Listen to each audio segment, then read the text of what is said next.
वदरब अल्लाहु मसलन रजुलैनि अहदुहुमा अबकमु ला यक़दिरु अला शैइन व हुवा कल्लुन अला मौलाहु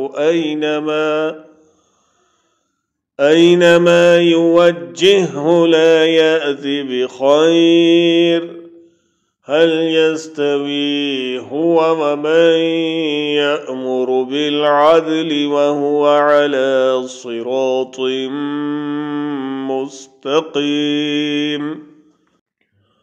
अल्लाह ताला एक और मिसाल बयान फरमाता है दो शख्सों की, जिनमें से एक तो गूंगा है और किसी चीज़ पर इख्तियार नहीं रखता, बल्कि वो अपने मालिक पर बोझ है, कहीं भी उसे भेजे वो कोई भलाई नहीं लाता।